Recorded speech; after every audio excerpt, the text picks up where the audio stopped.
I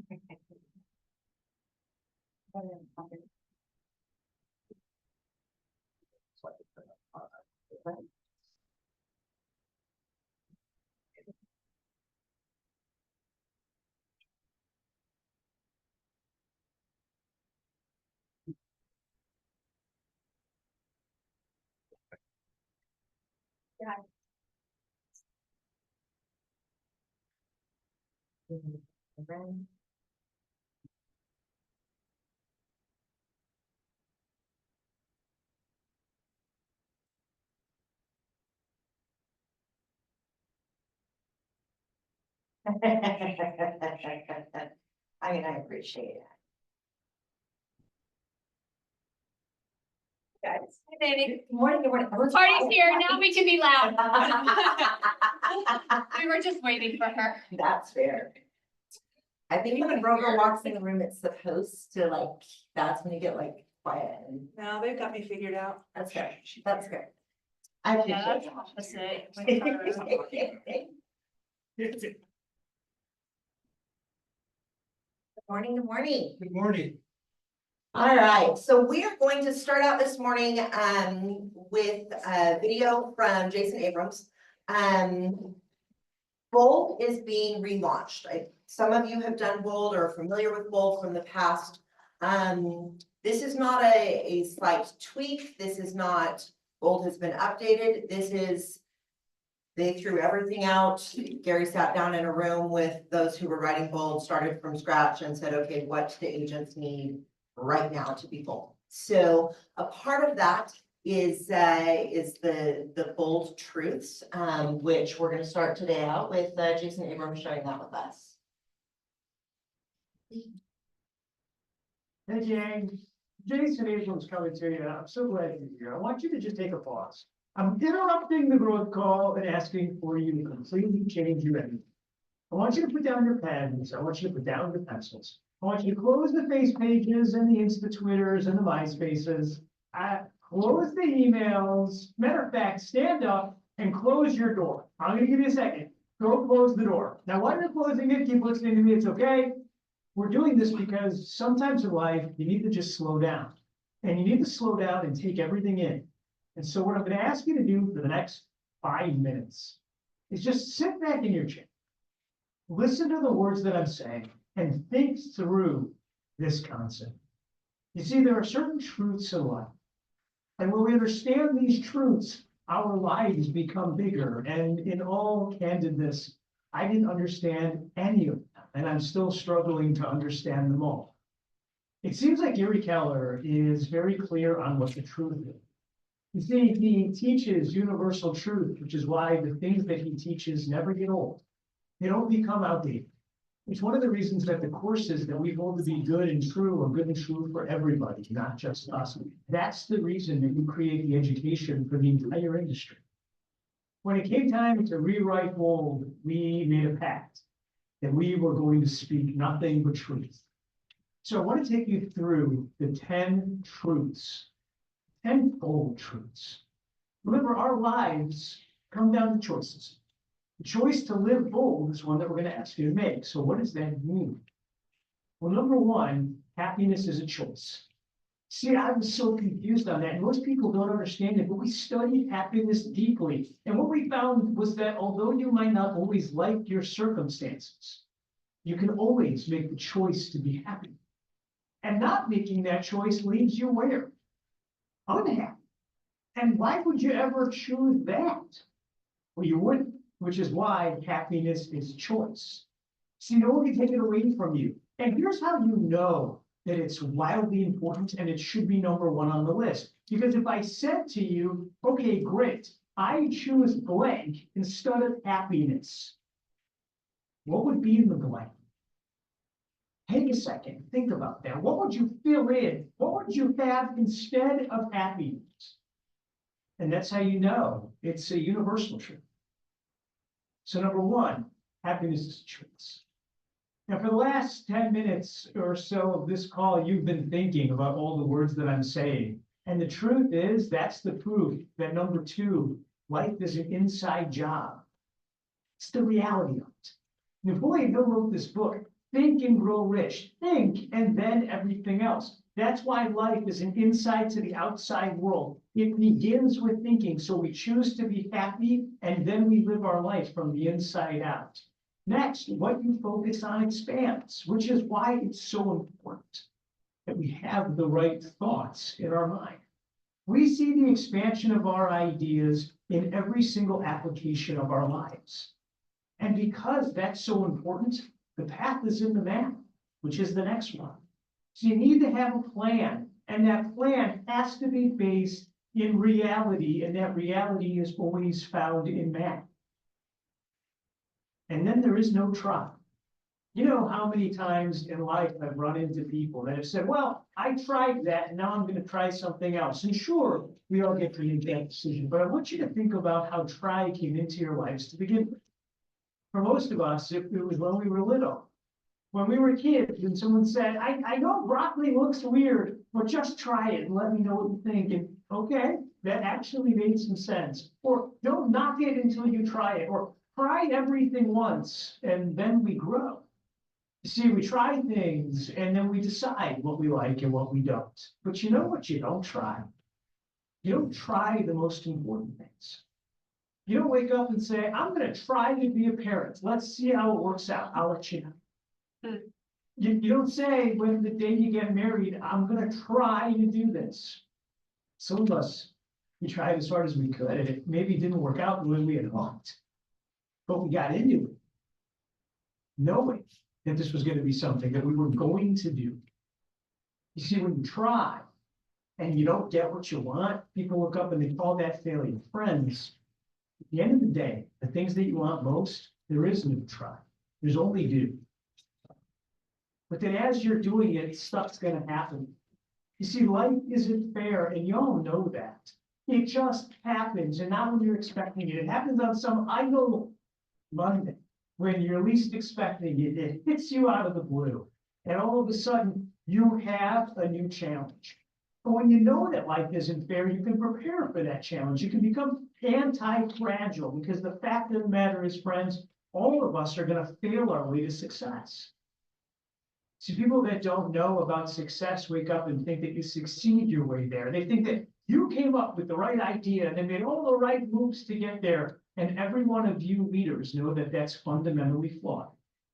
Fact of the matter is that life is a series of failures put together by the growth that happens in between them. And we believe in the steps that we're taking to make a better life for ourselves and those around us, because where belief lives, fear can't. That's a really big idea, but it's a really important one. You see, we don't wake up every day hoping that things are going to be different. Hope, friends, isn't a strategy. Hope is what you do when you actually lack belief. Hope is what you do when you're unsure of the path that you set. You see, when we truly believe in the plans that we have and the steps that we're going to take, fear can't exist there. It just can't. And the minute you realize that, a bunch of other people show up to help you. And you know why the universe does that for us as this divine gift? Because nobody succeeds alone. Think about your lives and the things that you're most proud of and the successes that have happened. My guess is there were other people involved. I'm 100% certain of it. Yet some walk through life with this idea that they alone have to succeed. It's simply not the case. It's a fundamental misunderstanding about the way that people succeed. It's through the help and the kinship of others, which is why the final bold truth is the bedrock of all. See, love is always the answer. We love the people around us. We love them for who they are. Most of us love them for who they are going to be. All the great religions that Gary studied all pointed the direction of love being the answer. And love is a word that transcends, and we have guests joining us on the growth call from all over the world. I'm not talking about self-love. I'm talking about the love of everybody else and the way that you fit into this fabric that we call Keller Williams and the greater society at large. These are the bold truths. Here's the challenge. When we sat down to write this, you asked the question, What are the truths that can define not just a great business life, but a full life with great business within it? These are they. Cody's gonna take you through and talk about how he thinks about this, and he's gonna talk about the laws. But here's what I'd like you to think about.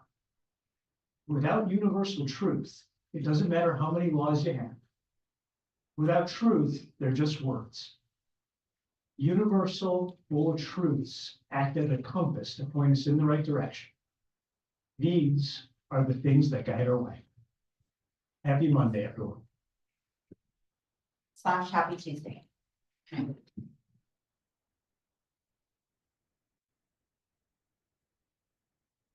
Hey, gang. Jason Abrams coming.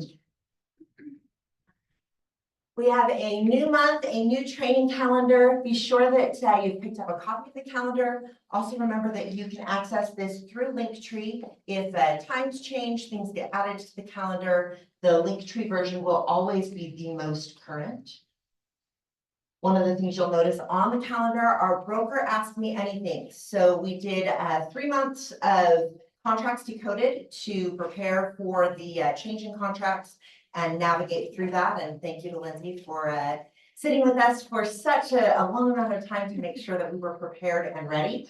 Now we're shifting gears and doing a Zoom. So every Wednesday, your broker will have her Zoom live. She will be there and ready to answer your questions or to just eat a sandwich on camera if nobody joins her. So Not on come up. I believe that's in your contract.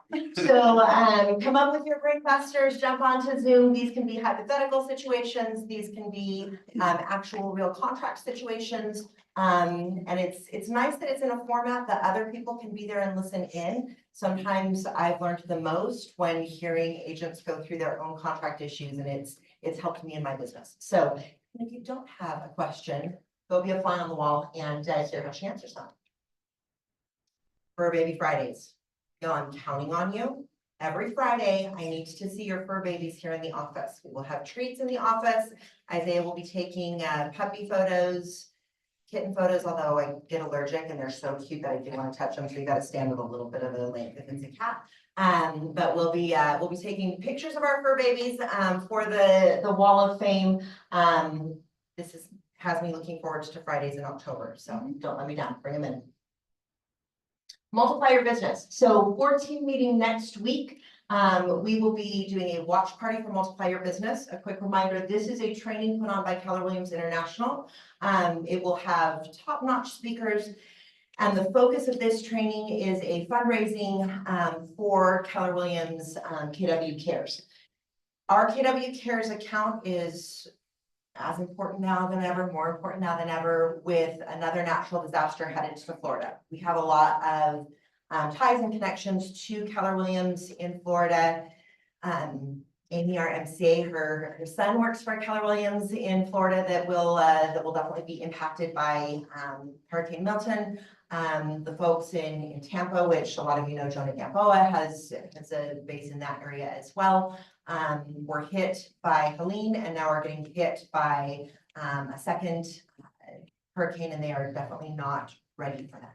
So in addition to thoughts and prayers, they are really impacted by money. That makes a really big difference. And so KW Cares is one of the ways that we are able to take care of one another.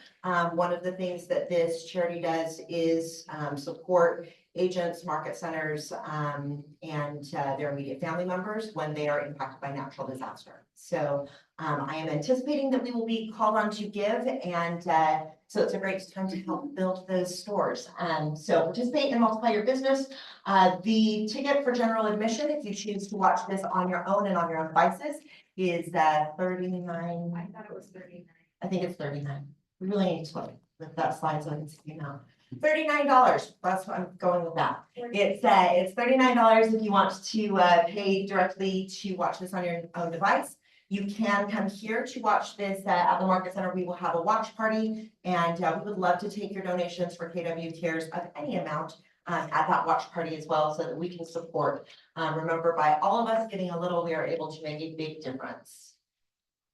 Capper Mastermind. So we had our Capper Mastermind last week. It sounds like there were some great conversations there. And then our Path to Capping Mastermind. So if you are an agent that is working towards that next big goal of reaching your cap, that will be on the 16th from 3 to 4 p.m. Shadow a Top Agent will be on the 17th. We are doing this a little bit differently this month. So we will have, this is going to be an after hours session. It will be from 5:30 until 7. We will have a top agent who is demonstrating their buyer's presentation at 5:30. They will wrap at 6:15, and then you'll be able to watch a listing presentation 6:15 to 7. So come see back to back shadowing opportunities. Oh, not that. I thought our agents were charging and good on them, but $30 for the KW Cares event. Shadow Top Agent is still free. Yes. Get it while you can. Path of Money, there are a lot of folks in real estate that generate a lot of income during their careers and never experience wealth. And your leadership team is committed that that's you. And so Path of Money is the first kind of step of the wealth building series. It will be taught by your own MCA, Amy McMullen, 10:30 to 11:30 on the 17th. Tech Training with Jess is focused on customize your website. Please remember that you do all have a consumer facing website as part of your membership with Keller Williams. And why not have it be a really great, slick, well-running, customized consumer facing website? Bring your laptop, be here the 22nd after team meeting from 12:30 to 1:30, and you can leave with that all done.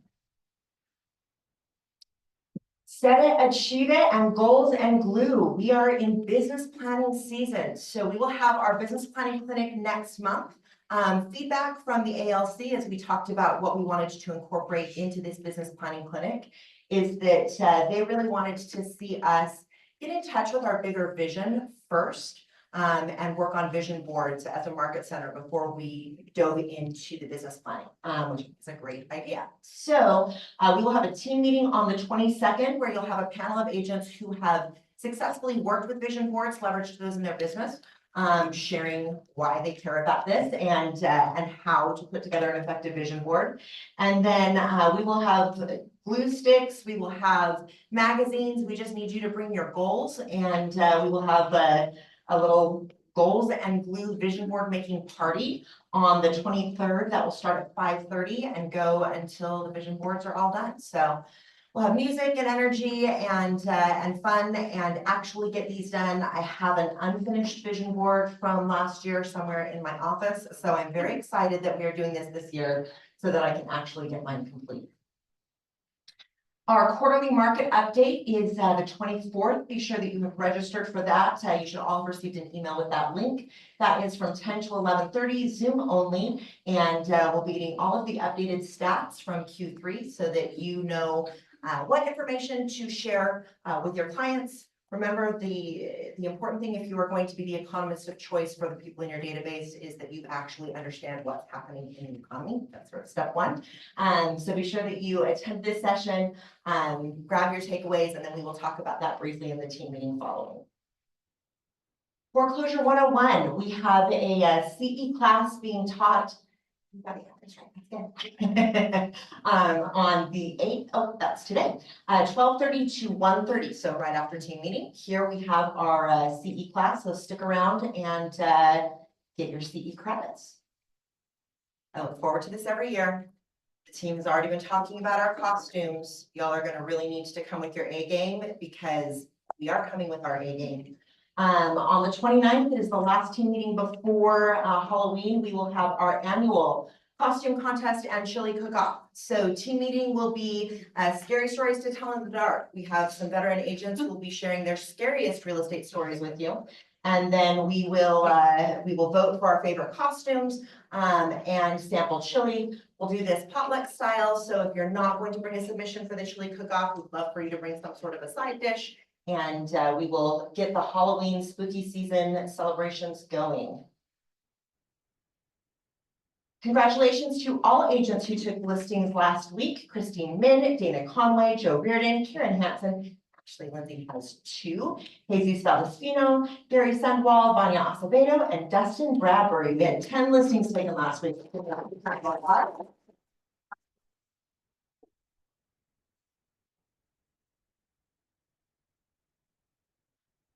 Remember, your glance at the market is available on the link tree. The power of these reports is to be able to go back over the last 90 days, look at what happened a year ago, and be able to effectively talk about what's happening in different price points in these different segments with your clients. So you can always find them there, or you can go back through past team meeting recap emails or newsletters and track them down.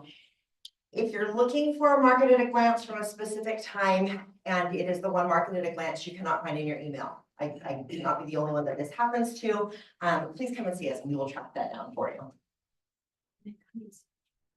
Coming soon. Oh, coming soon. Who has listings coming to the market soon that they want to brag about, share about?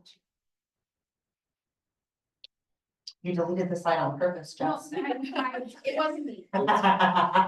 Isaiah deleted the site on purpose. I have a listing that is coming to market probably next week. This is an investor special. And I know sometimes, like, if it needs a little carpet or paint, someone says this is an investor special. Y'all, this is really truly an investor special. Close to the International Peace Gardens, great lot. It's about 0.3 acres and will be 250 cash only, investor special. Did I mention investor special? Anything else coming soon? All right, in the back.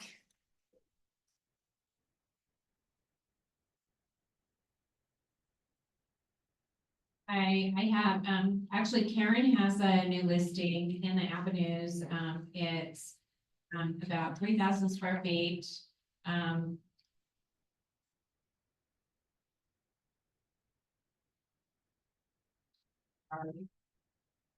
Good.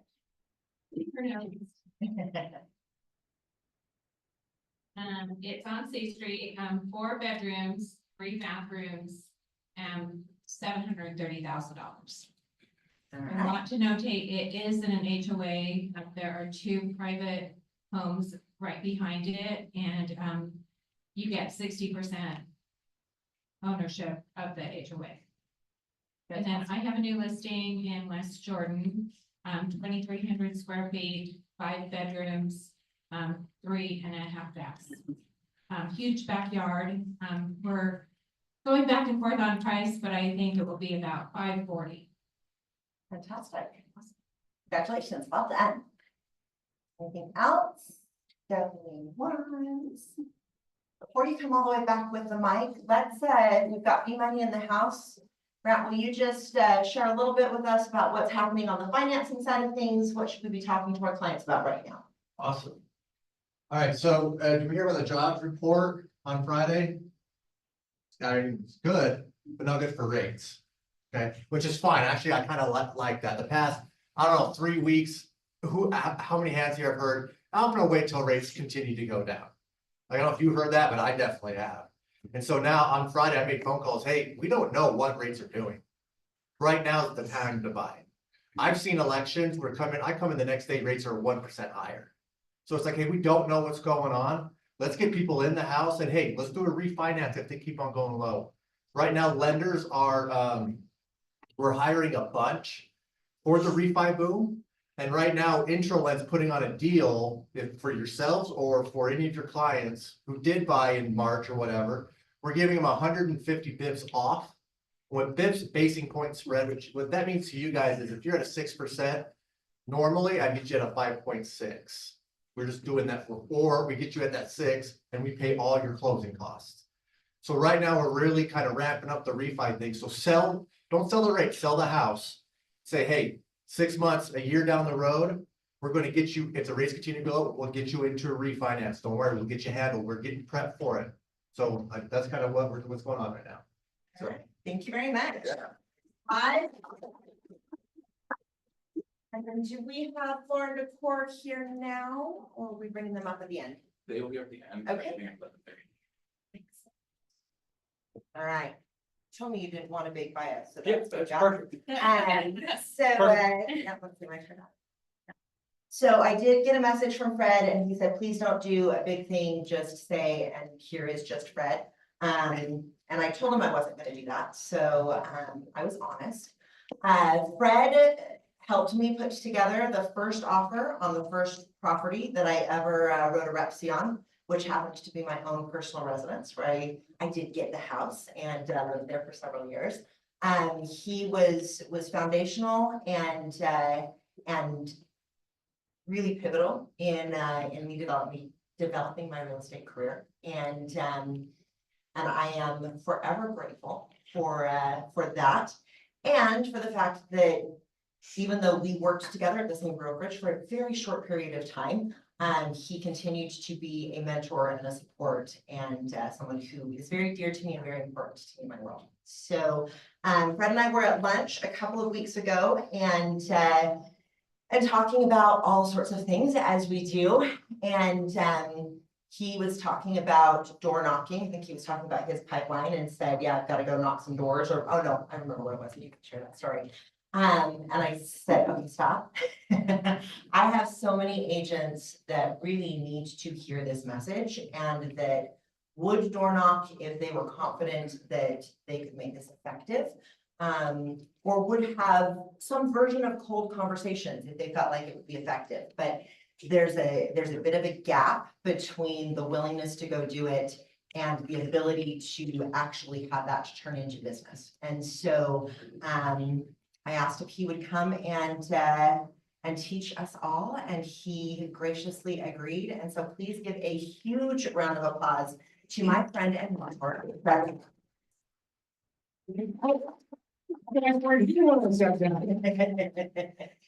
Here, you can put. No, you guys can hear me okay, right in the back, you're good? On Zoom, they won't be able to hear. Oh, there's a Zoom call, oh, we're gonna do this. Gotta be able to put this in.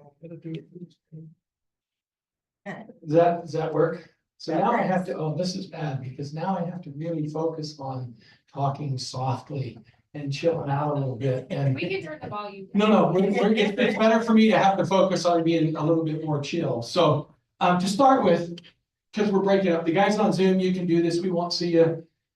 Everybody stand up, please. I know it's, every speaker has got, every teacher's got one of those little funky things, but everybody just stand up and put your fingers up in the air and wiggle your fingers like this. Then look up at the sky, you ready? Everybody doing that? And now say this, I'm so depressed. I'm so Have a seat. You notice it was impossible not to chuckle a little bit, right? And so I kind of I want to go back to some of the notes that I took on the BOLD thing, the BOLD program. First off, I'm going to focus on love. That was so perfect, right? Because to me, and my mom, you're going to hear Nancy Retman right now, love is a verb. I get to choose how all of this stuff manifests. And so that's good with whether I'm talented enough to go ask somebody for business. One of my mentors used to say to me, gosh, it's your first listing. Go tell them, yeah, you're my first listing. I've never taken a listing before, and you're my first one, so I've got nothing to do but get your house sold. And I have a great team of people behind me that if we need some questions answered. And so this whole attitude of I'm new, I'm not new, I'm good, I'm not good, I don't know what to say, I gotta prepare, right? Ready? Fire. Aim. Now, some people think that's backwards, but it works for me. So my recollection of the story and why I'm here is we were sitting at lunch and we were just talking about stuff, just business and life and things like that. And the question came up, if you had to do one thing to restart your business, what would it be? And there were several other folks that had given an answer. And the challenge was, let's say we just picked you up and threw you into a market where you knew no one. Your spouse got transferred to the airport, whatever, and now all of a sudden you're in St. Louis, Missouri. And you know absolutely no one in St. Louis, Missouri. How would you kickstart your business? And one of them, I can't remember who said this, but one of them said I'd go to the pickleball court. And I'd play pickleball and I'd get to know people. And then somebody else said I'd go find my favorite charity in that particular town and I'd start working at that charity. And I kind of get involved with people there. And there were 2 or 3 others that had given some ideas. And then Robin said, well, what would you do? And I said, I'd go knock doors. I'd go knock doors. It's predictable, it's duplicatable, it's work, right? I had an early mentor say, take a piece of paper and write down all the 4-letter words you can think of. Because work is one, life is one, there's a bunch of them, but most of them are hope, joy, gift, love. There's, verb, action, right? There's a whole bunch of them. So that's how I kind of got into this. And then she said, oh, I got like 20-25 minutes to talk about it. But I think she gave me 40 and we've already burned up a little bit of it. So I wanted to think about this for just a second. Somebody tell me what a lead is. What do you think? What makes a lead? And I'm going to pick on you if you don't answer, so volunteer. You in the back and the far reaches in the corner. But yeah, what would you define a lead for me? There's no wrong answer. Okay. Okay. Wonderful. Somebody help her out. So what's a lead? Somebody who's raised their hand about interest in real estate. Somebody who's raised their hand about interest in real estate, and metaphorically, it could be anybody you're talking to, right? So then the next question would be, how do you gauge their interest? Conversation. So how do we start conversations? Asking questions. Asking questions. So now we're going to focus and bring that back to knocking on doors. I think, well, I have basically 2 different types of leads. I have my hot leads, which are going to make a decision to buy or sell real estate between now and the end of my business week, which is usually 5:30 Saturday evening. I want to know who's going to write a contract between now and 5:30 Saturday evening. They should get 80% of my effort, right? Because 20% of the people are going to create 80% of the business. So that's the first lead. The second lead, and Keller Williams has some of the most phenomenal. I couldn't find my red book because I've gone through 2 of them. I had my blue book on the desk, but that wasn't appropriate for this. There are multiple ways to do lead follow-up in Keller Williams, and so you just need to keep track of them. So what would you say qualifies as information you need for a lead?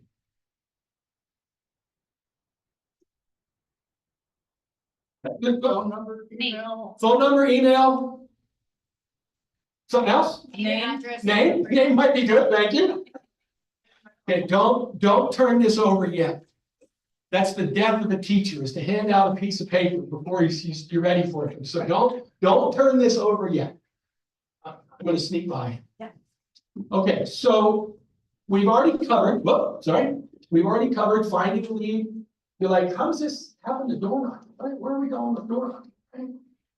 I would like you to start a conversation with the person next to you. And I would like you to just turn to that person and say, hi, who do you know that wants to buy or sell real estate in the next 7 days? Everybody, just turn to the person next to you. Who do you know that would like to buy or sell real estate in the next 7 days? Keep going. I want to hear chatter. And the master day. Okay.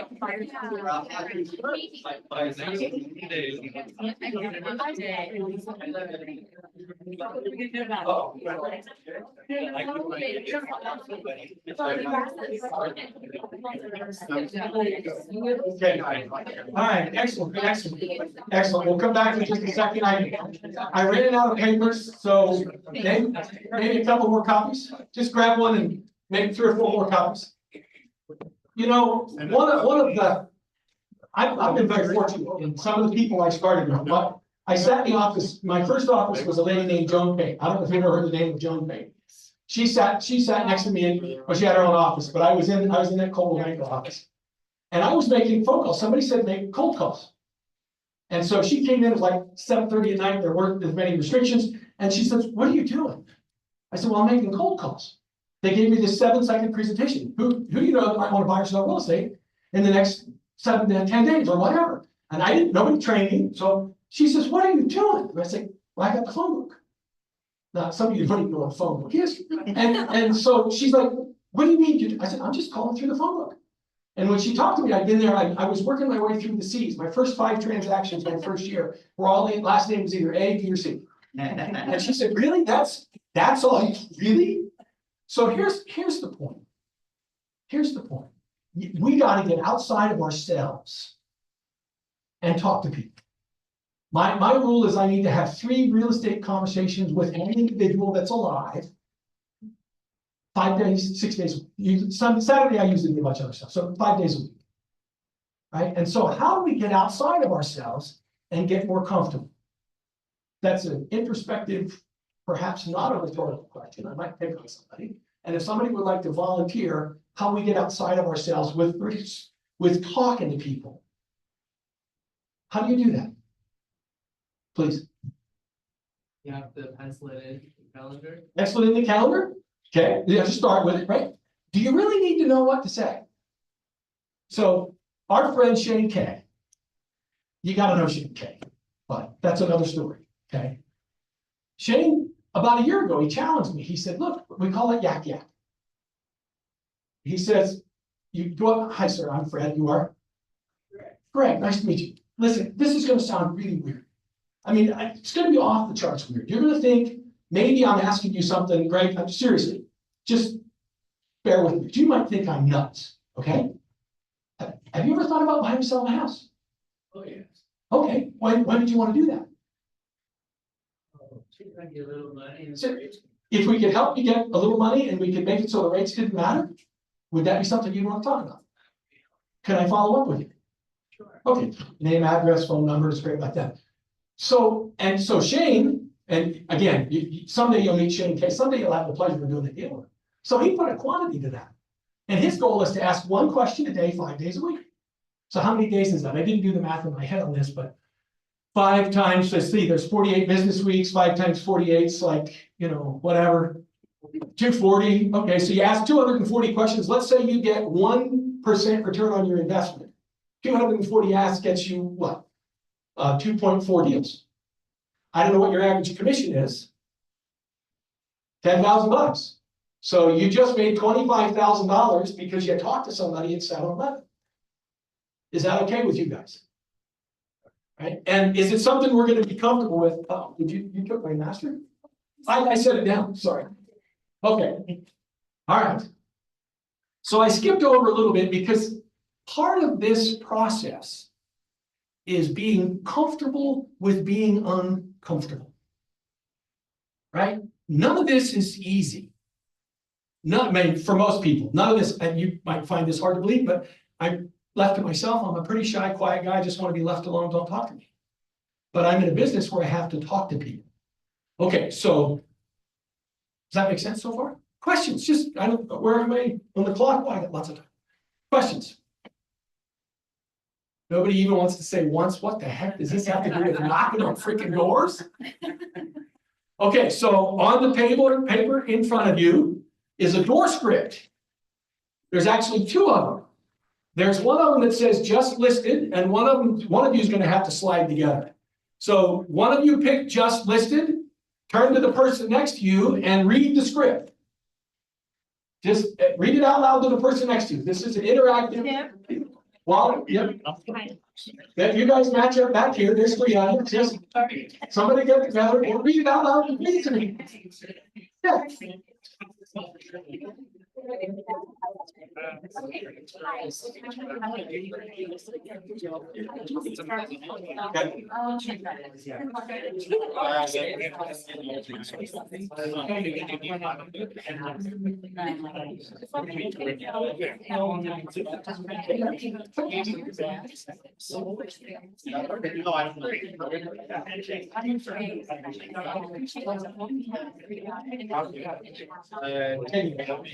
Great. I'll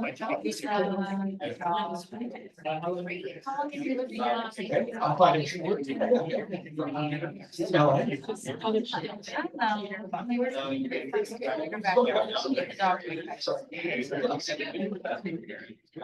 Okay, in the interest of time, now the other person read the just sold script. So start over again and read the just sold script. My name is Larry.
Well, I think I did. You're worried about your story? Yes. Oh, so you're worried about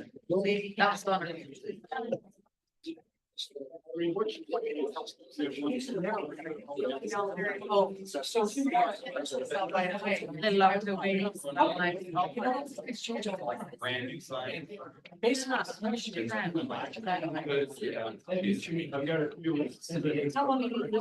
then get we did it on a market, so I did in luxury. Housing prices have adjusted.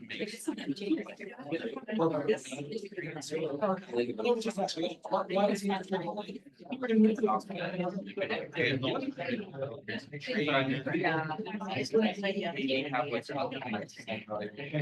So hold on 2 seconds, let me just jump back in because Coco asked a decent question, a really good question, actually, I think decent, good. So the question about interest rates comes up because we have been spoiled over the last several years because interest rates have been, some would say inappropriately low. Yeah. Right, and so here's my real answer when we get talking. Do you know what? The interest rate, if you're gonna add up all the numbers about your payments and your money, and you're gonna do the math in all the columns. Did you pay income tax last year? So if you had a little bit higher interest rate, you have a little bigger mortgage deduction, correct? So, and that's just an example of how to kind of flip the script a little bit to say, you know what, interest rates are gonna go up, interest rates are gonna go down. Now, this will scare some of you to death, maybe not. I sold my first house at 18.25% interest. Because interest rates were customarily between 16 and 19%. Right, so for me, it's interest rates are what they are. Now, it's legit that people are saying, well, why would I give up a 2.5% interest rate or a 3% interest rate to go trade for a bigger house, a bigger mortgage, and a bigger interest rate? And that will be a conversation in seller finance and how to trade off the interest rates, but that's not the class today. So, you know, when somebody says, well, what about the interest rate? You got to ask lots of questions. What are you concerned about? Is it the payment that you're worried about? Is it your tax deduction that you're worried about? You know, is it the fact that you just don't think it's fair that everybody else got a 2% loan and you're getting 5.25%? You have to really dig, and then I rely on the mortgage loan guys because there's all kinds of ways to do it. You can do 2-1 buy downs. There's hundreds of programs, and so it's every challenge in my brain is an opportunity to ask tons of questions. Okay, but we're going to focus on door knocking. It's hard for me to do, right, Squirrel? That's you're supposed to tell me that way I get off. That's a squirrel. Okay, we're back on track. So, back to the script. Were you guys uncomfortable walking through that as you read it the first couple of times? Somebody said, yes, I was, first time I did that one. Every script is uncomfortable a little bit till you learn it. So what do we want the pilot to have a script when he's in takeoff mode? Right? Do we want our doctor to have a script when we're in takeoff mode? Or we're in surgery mode? Right? Scripts give us a base. I remember visiting, wasn't live and in color, but I had the opportunity to listen to Tom Cruise talk about doing the movie A Few Good Men with Jack Nicholson. And they showed up for the first reading in sweats, you know, chilling out. We're just gonna go through it the first time. Jack Nicholson showed up in full dress uniform. And looked at them, and I won't use the profanity that he used in the little video that we saw. Said, "What the you sad sacks, we came here to work." And he was Colonel Jessup in uniform at the first reading. And said, "You absolutely, when you're ready to actually do this deal, you call me." And he left. And so, of course, Cruz chased it down, said, "What the heck, you know, we're both," and he said, "When you're ready for a part, you get ready for a part. This is work. This is our job. We do this." Jack Nicholson had memorized the entire script. He knew everybody's script that had a speaking part with him. Right? So when he got there, he was Colonel Jessup. He was a Marine colonel pissed off at the world. And so then the next question is, how do you do that? And he said, "Well, I just start reading it. Soon as I got the part, I got the script book, said, 'Hi, this is Fred, Colonel Williams. I just looked at a home over Primrose Avenue, has 3 bedrooms, 4 baths, blah, blah, blah. I was wondering, who do you know?" And he just went through it, and he just read it, and he just read it, and he just read it, and he read it, and he read it, and he read it. And he got to the point to where he knew it. Now, here's the benefit. Right? The first couple of times you do this live, I can't speak for you, but I was just like so scared. Again, Joe Payne said, "We'll just take the script with you."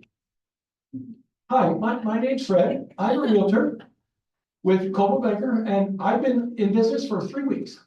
I'd like to know when you plan on moving." Get off my porch.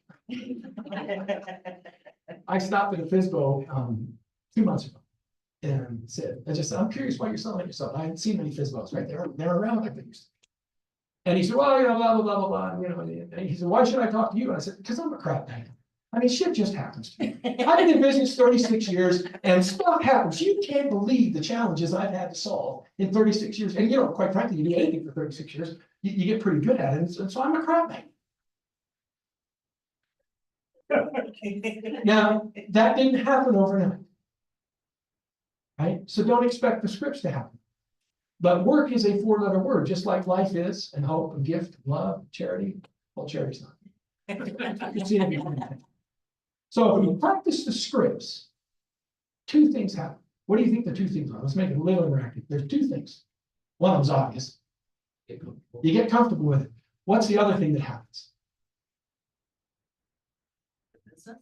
Well, yes, that's a result of, but that's not what I'm, but that's, yes, you get business. You start to generalize them, and they sound more like you. And they sound more like me. And then what else happens when that happens? You get to be able to adjust. Right? I got to the point doing doors that I would always carry a blank listing contract, because at one point somebody said, "You know, you make sense, and we really need to sell a house. Come on in, sign me up."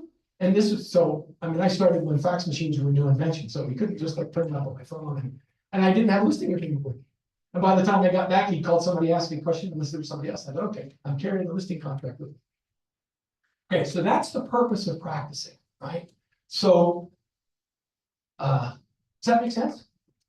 Okay, what challenges or questions? Because I think I'm speaking fast enough that I'm a little bit ahead of time. No, I got a few minutes. What questions so far? None? Please. So based off these scripts, I'm assuming that you go knock doors, I s- you just listed or just sold. Yeah. And then we're going to talk about, one of my calendar items is how to increase.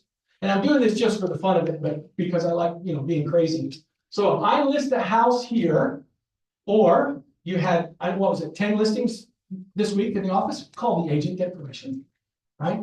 Go to this address, say, "Hey, our company just listed a house here in blah, blah, blah, 1, 2, 3, 4. Go 1, 2, 3, 4, 5 doors this way, cross the street, 1, 2, 3, 4, 5, 6, 7, 8, 9, 10, cross the street, 1, 2, 3, 4, 5, back to the house. Now, if you're doing it around a listing, you know, carry a couple of listings, it's more, the script says, who do you know that might want to move? Who do you know that might want to be a friend? If it's a just sold, you might want to say, who do you have a friend that you'd like to have as a neighbor? And you'll pick up a contact, and people go into your drip system and things like that. Really simple, and you get 20 doors in. So I'm going to skip ahead. I don't think you guys got this, and we didn't prepare slides because this was kind of on the fly. This is a way to increase where you go, right? And so somewhere I pulled up Keller Williams production for the last 7 days. Yeah, last 7 days. And I found that first off, I went to the MLS and I researched that more homes sold in the 500 to 599 price range than any other home. Right? So I want to fish in the most popular pond there is, and that seems to be the popular pond is 500 to 600,000. Then I went and said, okay, how many Keller Williams listings happened in that area? And I think there were 17 in the last 2 weeks when I did this. So go talk to the listing agents, say I'd like them outdoors. Right, so now you have something to really talk about, and you've got your company sign right there, you know, every time they leave, you've got their company sign. Does that make sense? Same thing with solds. If you can't find any in an area you want to knock, I'm sure the MLS has sold one. That's a broker question, how you manage that, but I think it's okay to say, hey, the MLS just sold a house in the neighborhood, I was curious. When do you plan on moving? Right? So there's a bunch of different ways. That's one way to expand your effectiveness. Right? Another way, you're gonna have an open house. Who sits open houses? I do. Everybody says open houses are freaking horrible.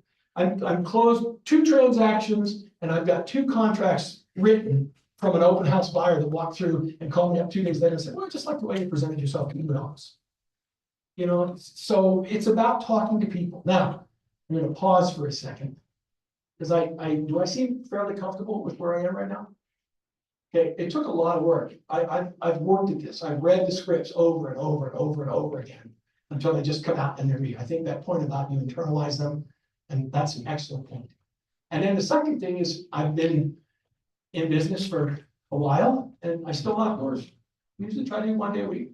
And I usually do it in an area where I'm either A, gonna list the property, or B, I'm gonna have an open house.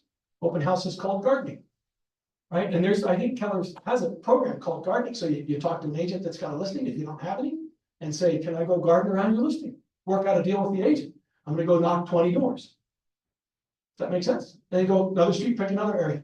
I got sidetracked occasionally with like Mount Olympus and the higher price ranges and stuff like that, because I thought, oh, this would be cool, I can go knock doors, and it doesn't work so well. A, if somebody's selling $1 million house, B, they probably have an agent already. And C, they may want, you know, a little bit more experience, and they don't want to just meet the guy at the front door. And so this is a manner to pick up business and build your sphere of influence, and then you gradually want to. Somewhere in my brain, there's a statistic that says people move 25%, generally people move 25% up. So if they're selling a $100,000 house, they're buying $125,000 to $150,000 house. If they're selling a $500,000 house, they're selling a $500,000 house. They're buying a $625,000 house. And so that question in here that says, hey, you know, do you have any friends that you like to have your neighbors? Man, that's an opening to do multiple stuff. Questions, because I'm talking way too much, please. Is it always 20? Do you do more or? We're gonna get to the math, but this pattern makes it easy to knock a neighborhood. Because I do this street, and then I go over here and I do this street, and I do 20. Or then I've got a listing where I know it's coming up, got a cute, you talk about investor special. The foundation needs a little work. Anyway, then I go there and I knock 20. If I'm gonna hold an open house, I go a couple of days ahead of time and knock there. This is a format I have found that makes it really convenient. You go park.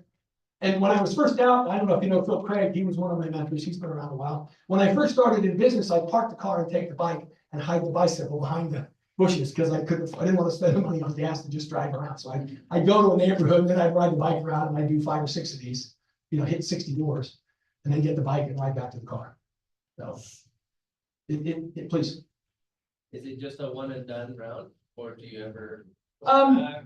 If it's a listing, I'll go back and say, hey, we just sold the house, or I'll go back and say, hey, we're having an open house. But basically, this aspect is a little bit of a numbers game. And we've already talked and they've already seen my face. And so I might go to the just listed, and I might go in this area when I'm gonna have an open house. And my business model is I list the house, skip the first Saturday, the next Saturday, the second Saturday, I do an open house. And that's it. Because open houses generally don't necessarily help me, and they don't necessarily help them. Okay, I'm gonna get in trouble with both of you. And I want answers on this one, not just one guy. You can't answer. What's the purpose of a marketing plan? Why do you have a marketing plan? Make your sellers happy. That's close. Get more business. All right, that's enough. Somebody else over here, please. Strategy, sell a home. Strategy, sell the home. What else? Get new leads. Get new leads. Okay, this is the rule according to Fred. The purpose of a marketing plan is to provide the seller with enough information that you can prove to them the reason their house isn't selling is because of price or the condition. That's it. Because the fact of the matter is, what sells a house? Price. You can, your investor special, somebody else had one, at a certain price, it's gonna sell. I have one literally, the foundations. I mean, we got a civil engineer that says tear the house down. And so somebody's gonna wanna buy that, but it's not gonna be for, 0.475 million, right? Okay. How much time we have? I got 7 minutes. The purpose of the marketing. The purpose of the marketing plan is to prove to the seller that you've done everything possible to get the house sold at the current price or the current condition. So the only thing left is to either drop the price or fix the condition. And generally, well, according to Fred, it's easier to drop the price. Because you can put $40,000 into fixing up the house and they still might have to drop the price. And so that's. Sorry. Okay. Target area, we've covered that. Okay, let's do the math. And by the way, Robin has an email with all of my notes and all of the stuff that I sent. So if you want my notes from how to do this, I email it to her.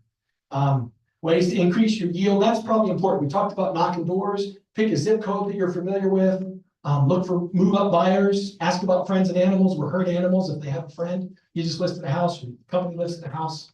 These are important. So just listen, gardening, do you guys have like an official gardening program for open houses and listings and stuff? Where you really go target in like a quarter-mile radius, boom, just okay, fair enough.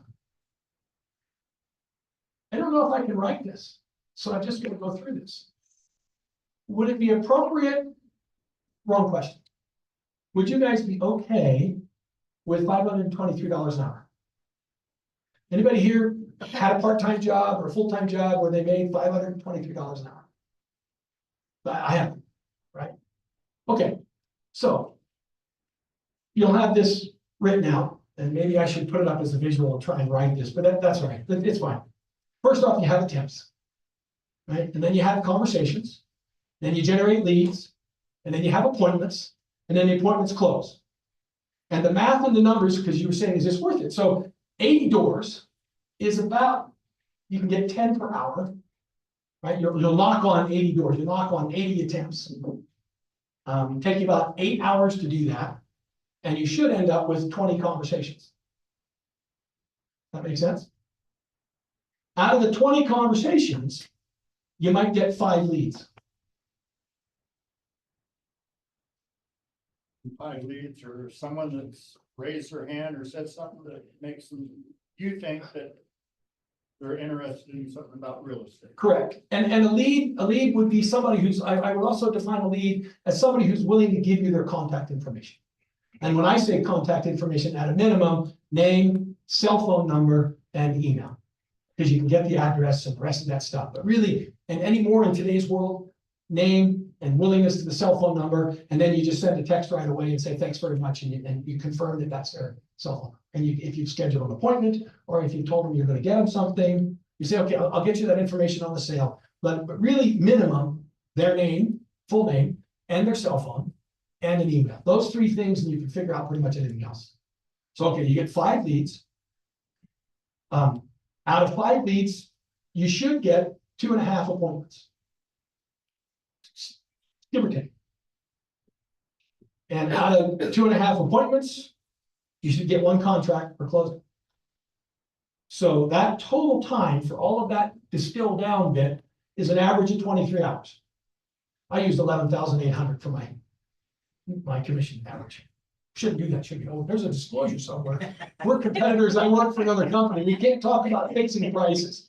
Anyway, that works out to be $523 an hour for knocking doors. Now, is that going to be where you start?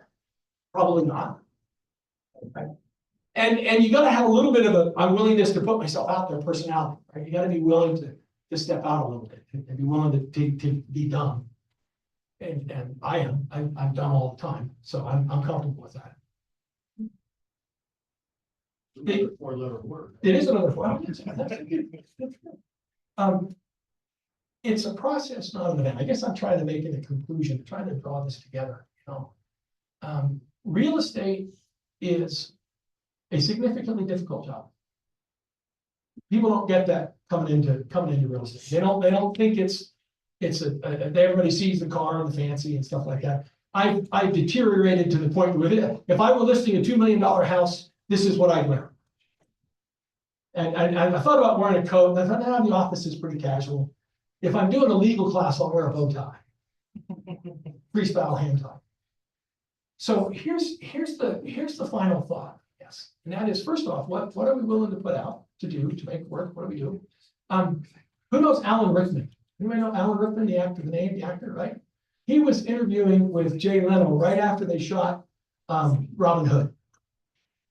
And Jay Leno said, gosh, that was a hard job. You filmed in London and England in the summer. It was hot, it was humid, you're wearing leather clothing, and wasn't that hard work? And without hesitation, he went, compared to what? Coal mining? My dad was a coal miner in Liverpool. He died from black lung. I get paid to, and he said some stuff that they had to bleep out. You know, so compared to what is real estate difficult? Right? And are we willing to listen, to put up with enough no's to get through to the yes? And what's the one yes worth it? What's it worth? Okay, well, one more final thought, but first, last questions. Any questions, thoughts, comments, criticisms, concerns? Fred, will you talk a little bit about, we talked this morning about grit, another four-letter word. Uh-huh. So when you're knocking 80 doors to get to your 20 conversations, to get to 5 leads, I imagine there could be a point in there that your drunk monkey starts talking to you and saying, this isn't working, that Fred guy was full of it. This didn't. How do you get through that and knock on the next door? Well, I would guess the first answer is I had the privilege of working with some of the greatest people in the world. Carolyn Marler came to me and said, I understand you took a listing that has a tax lien. Do you want some help? Sure. She just finished selling a $140,000 house that had $1.3 million worth of tax liens against it. So I was around people and I looked at people that were successful and I said, okay, I said, where did you get your start? She said, I knocked doors. That's all I did. I mean, that's what you did. You know, Joan Pate, at the time she was, you know, at one point, Joan was the #1 real estate in every measurable category in North America at the same time. And she said, I knock doors around my open houses all the time. She put on my shoes, walk around, she gets off. She's got $1 million dress on and tennis shoes. She goes and knocks. And so I have proven to myself that if I go do this, if I knock on 80 doors, I'll get a closing and that's worth X amount of dollars to me. And I used to run into burning buildings for a living, retired from the fire department in '90. And I have my little tagline, I'm here to help you run into your next dream. We didn't cover that but anyway, that was kind of my tab. You talking to somebody at 7-Eleven, we blah, blah, blah, blah, blah. What do you do for a living? I said, well, I help people run into their next dream. What does that mean? Oh, well, you know, people like to live places, you know, being homeless is kind of a sucky thing. So, you know, paying rent's a sucky thing. So I proved it to myself. So I guess my answer would be, this is a 2-month commitment, 3 days a week. If you did this, and now's the perfect time because it's, you know, it's a little bit cooler, it's warm enough. You got the rest of October, you got parts of November. Climate change is helping us out a little bit, so winter's not going to really be here till the end of November. We might have a hurricane to deal with, but there's some time. And quite frankly, November to December is when everybody makes the decision to move next year. That's another conversation. I would say, you know, be diligent for 3 days a week for the next 2-3 weeks and go knock 80 doors, see what happens. Prove it to yourself. And if you can prove me wrong, call me. Or call Rob and she'll get it to you. Prove me wrong. You know, and there's better ways that are a whole lot easier to make a living. The drip system, your marketing to friends, right? Those kinds of things. Those are warm leads when you garden. And so it's much easier to have a deep sphere of influence that refers your business. There's no question about that. It's a whole lot more fun. This is work. But if you're trying to jumpstart your business and get things going, as someone said to me once, if it's not grown, it has to be mined. So you're gonna go do some mining and mining stuff. Coal mining is a tough job. Other questions? Please. I've got a listing that we priced too high and I feel almost embarrassed. We did open houses. Nobody showed up. I done the average. And I feel like if I go knock the door, they'll say, well, you didn't sell the one that you tried to sell. Why should I work with you? So that would be a reason to just not go. And I could be really blunt and say, okay, let the house burn down. But I used to be a firefighter. Get over yourself. Run into the damn building. Go talk to your sellers and say, you know what? I really want to help you. If they absolutely, where's the brokers? Okay, I fire my seller. I say, oh, if you're not willing to be realistic, I can't help you. And then I go knock on everybody else's door. But I'm crossing the line. Yeah, go to them and say, we've done, you've had a marketing plan, you've done everything possible, Mr. Seller, Mrs. Seller. We've done everything possible to try and get this sold. It leaves us with the only conclusion that the price and the condition are the only two reasons this thing's not sold. And you can pull up sold around and redo a market analysis and go talk to your sellers. But I'm getting out of my class. This was not just go do it. Just knock on the door. Just knock on the dang door. Okay. Any other questions? Okay, thank you. Thank you.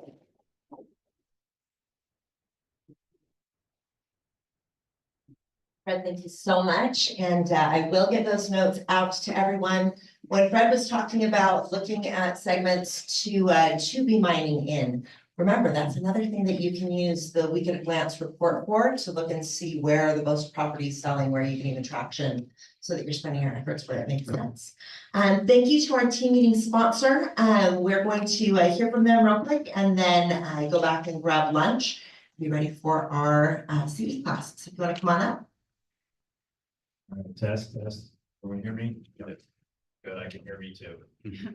Awesome. Well, thank you, everybody. Oh, look at that. You even put me up there already. Thank you.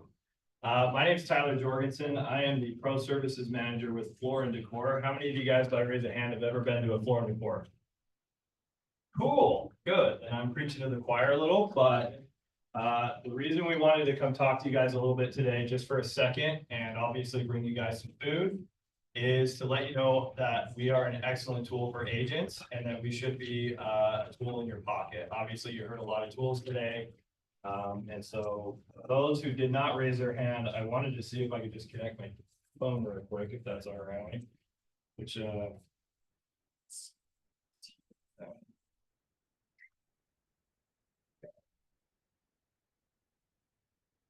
so I've got to hit accept. Thank you.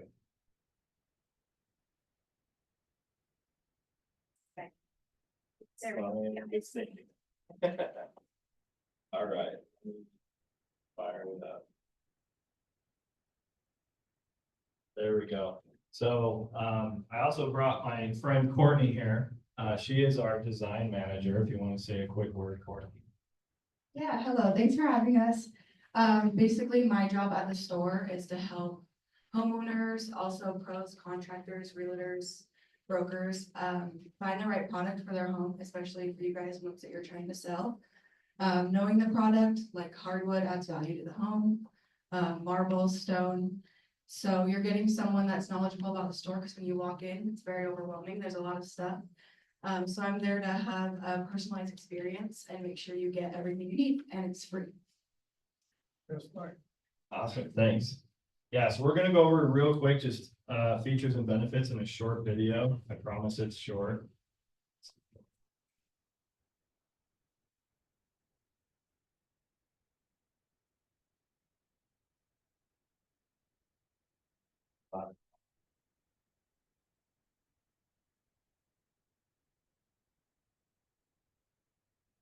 Floor and Decor stores are different. We have reinvented the way that hard surface flooring is sold. If you think about who we compete with, the big box retailer, they're going to dedicate 2 aisles to the category, maybe 3. Our stores are 80,000 square feet. It gives us the ability to carry every single category of hard surface flooring under one roof and display it inspirationally. Even if you compare the independent hard surface flooring stores, they're smaller. They're 3 to 5 to 7,000 square feet. They don't do what we do. We serve professional flooring installers, remodelers, general contractors, home builders, commercial businesses, real estate agents, really anyone who makes a living with our products. We are committed to serving our pros with the best people, tools, and technology to help them run a great business. It all starts with a one-stop shop, trend right products, all in stock and job lot quantities. No job is too large for Floor & Decor. We offer fantastic training that is relevant to our pros, free storage, and no restocking fees. We have a separate entrance and a pro desk just for our pros. This desk allows priority check-in so our pros can get in and get out fast and get back to their job site. At Floor & Decor, we care about our customers and our associates. We hire creative, friendly people and provide them with the tools and training they need to not only help our customers reach their design dreams, but also help our associates reach their career goals. We want to inspire everyone that walks into our stores, whether it's a professional, whether it's an end user, whether it's someone who's working with a professional whom we know well. Our job is to inspire them, and Floor & Decor stores do that. Our design centers will have 28 to 35 vignettes that bring our product to life, whether it's in the stone department with a 3-foot by 5-foot display or the wood department with a 4-foot by 8 display. Nobody can miss the space to inspiration like Floor & Decor does.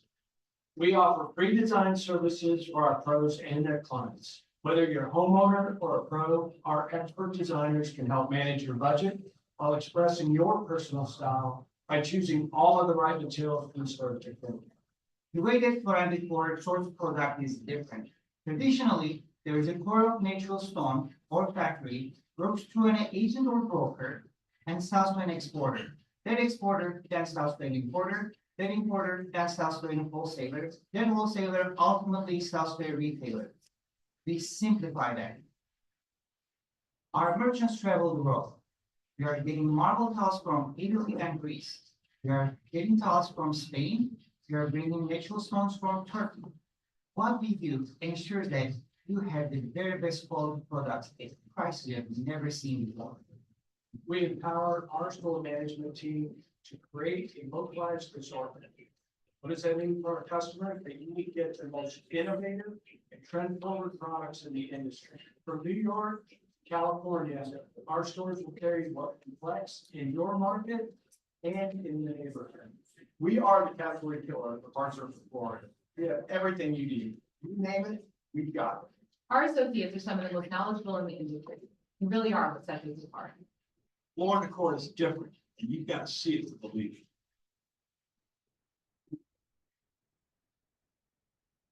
All right, really exciting, huh? Hold on.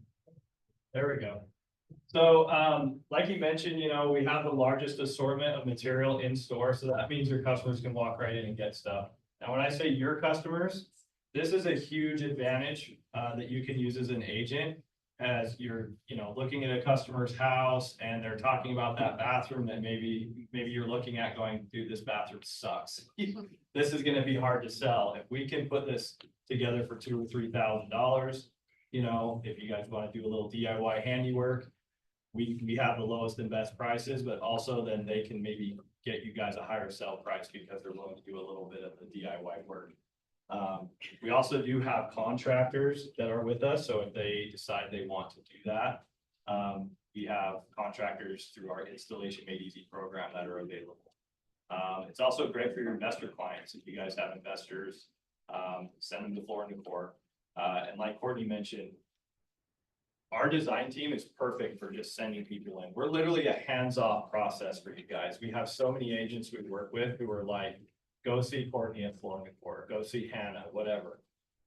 You guys, it's such a hands-off, easy process for you guys. And when you kind of speak to that with your clients and let them know, like, listen, I have a designer that can help you put together a project on the budget you want. You can send them in, they'll walk the store with them, they'll spend 2-3 hours even, if that's what it takes, or multiple appointments for absolutely free. So really, really good advantage.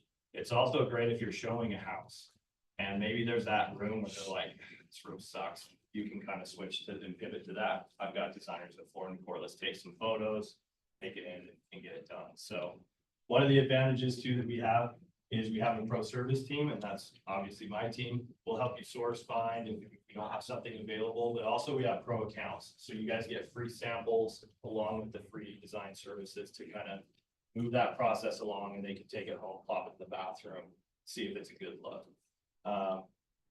The last thing, obviously, we talked about design, but kind of the last big thing that we wanted to let you guys know about is our Pro Rewards program.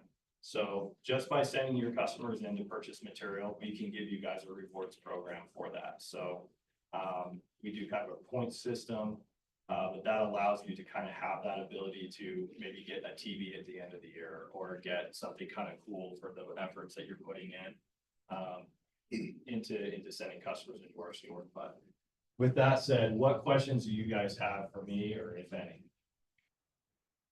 Yes.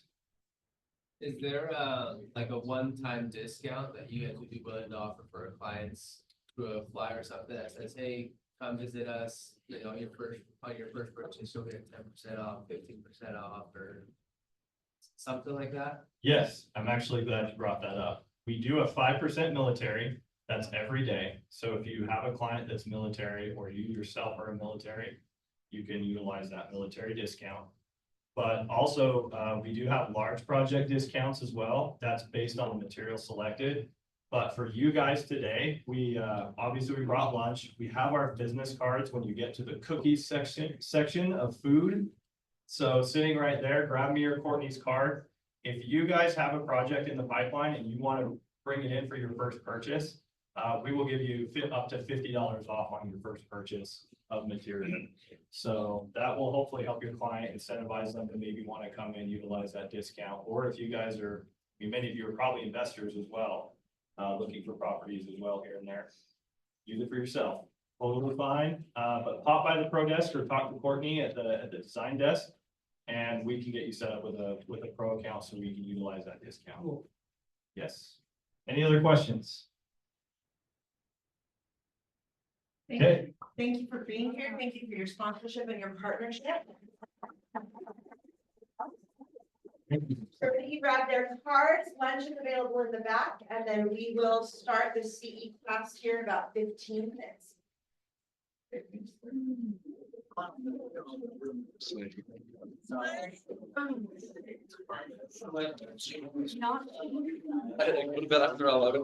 Literally. I feel like. Yeah. Close to E, like. So I'm like, oh, I really could use some more sleep. Yeah, I noticed. I should call her out. He's always. I don't. But his office is like.